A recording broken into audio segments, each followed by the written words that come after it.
There was laundry and garbage piled everywhere. A sink overflowing with dirty dishes, 2 little ones running around just in diapers in the middle of winter, and the mom still in pajamas at 4 p.m. This place was a mess. Unfortunately, it was the perfect place for my client. She was going through a divorce and she needed somewhere where she could both raise her children and run her business. As I was walking through the unit, I noticed that there were no boxes packed, and we were just days away from completion. Then I saw a couple pages of the Landlord-Tenant Act sitting on the counter, and I realized that these tenants had no intention of moving. So I notified my client. A couple days later, she called in a panic. She was frantic. Normally a strong, stoic businesswoman, she was crying. Actually, she was sobbing. Her soon-to-be ex-husband had found out that her deal wasn't closing, so he decided to go for full custody of their children. It was a turning point for her. She just couldn't take it. I told her to take a deep breath, and I gave her as much reassurance as possible, and I said, I'm gonna go figure this out. What was going on with these tenants? Why couldn't they just find a place? They always paid their rent on time. Maybe they were just too fussy or too lazy to even look.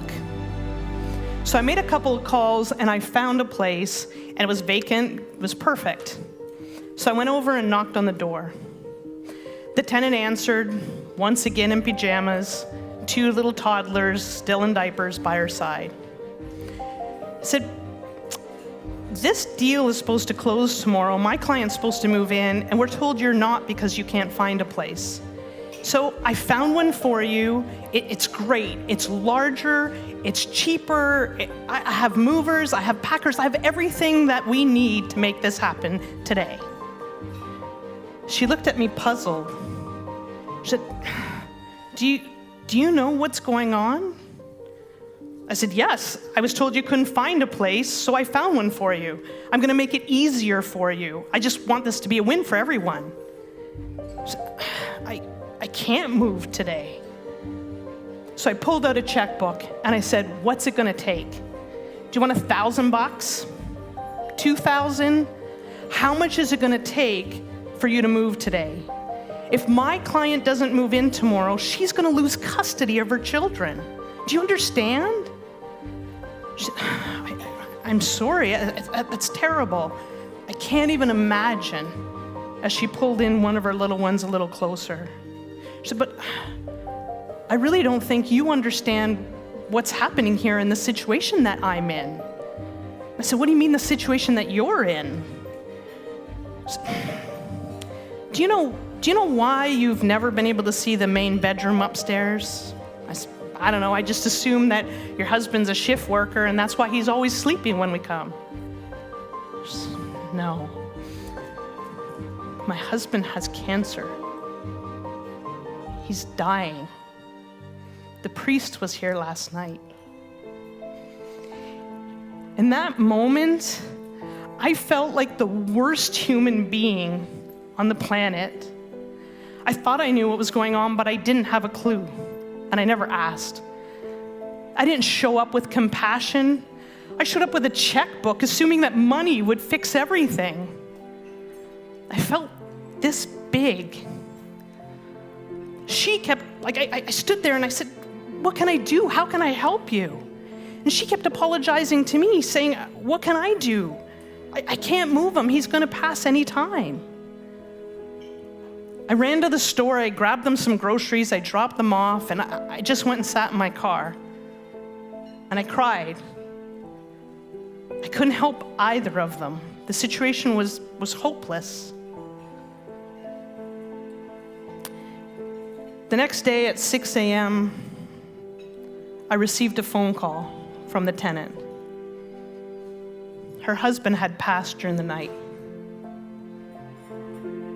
She said, is that place still available? I was dumbfounded. I said, sure. She goes, I really can't stop thinking about this woman, and I want to help her any way that I can. So we packed everything, we moved her, we got her all settled in one day.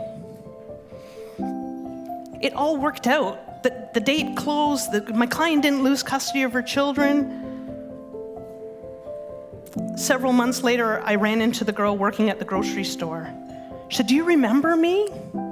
She said, "Oh my God, I love that place that we moved into. It's perfect for us. I can't thank you enough." And she gave me this big hug. I'm ashamed of the arrogance and the judgment that I had. I didn't know at the time what was happening. Nobody told me. But that's no excuse. That moment changed me forever. Against all odds, the universe provides for us. Whether it's someone to rescue us in our darkest moment, or someone to humble us and to bring us back to a place of compassion and kindness. Make no mistakes, our lives are interconnected. Tonight, as you see yourself in each speech, may you be reminded of that. Thank you.